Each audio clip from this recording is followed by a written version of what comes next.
Tonight, we're hearing from friends and family of Juju Nadeau, who was stabbed over 2 weeks ago on Tukey's Bridge in Portland. Nadeau later died from her injuries, and the suspect is in custody and expected to appear in court again in October. But for now, Christian Harsa is here to tell us more about Nadeau. Hey, Christian.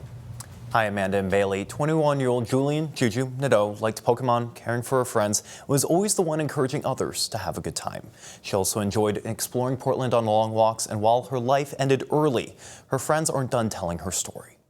When we first met, she saw me and she recognized that I had sort of a shell around me, and she wanted to break me out of that shell and show me what life could be like. Casper Dewitt is now figuring out what life is like without Juju. She's the love of my life. I mean, I wanted to spend the rest of my life with her. To me, she was just perfect.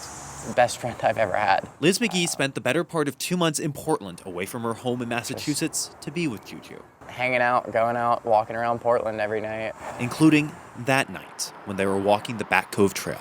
The bridge is on that trail, right? I think that's where we were. I'll talk about that night.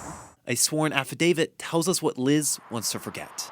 They were walking along Tukey's Bridge at night when a man on a bicycle, Glen Rodney, approached them. He antagonized them and pulled out a knife and began to wave it around. Liz and Juju tried to escape, jumping from the trail to the road. But when Liz looked back, Rodney had stabbed Juju in the chest. The worst day of my life happened there. Lost the best friend I've ever had there. Beneath the bridge is now a memorial. Flowers, stickers, notes, and a mural. Rest in peace, Juju. I kind of feel bad that I don't really have the strength to go and see it myself because it's just too much. They do know what Juju would want.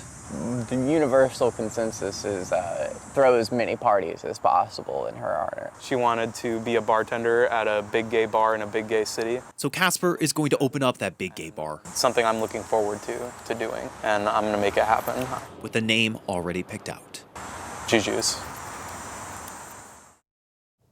There are 2 vigils planned tonight starting at 8 p.m., one in Portland, the other in Bangor. Attendees are encouraged to bring candles, signs, and flowers. Amanda and Bailey. All right, Christian Harsa live in our studio. Thank you, Christian.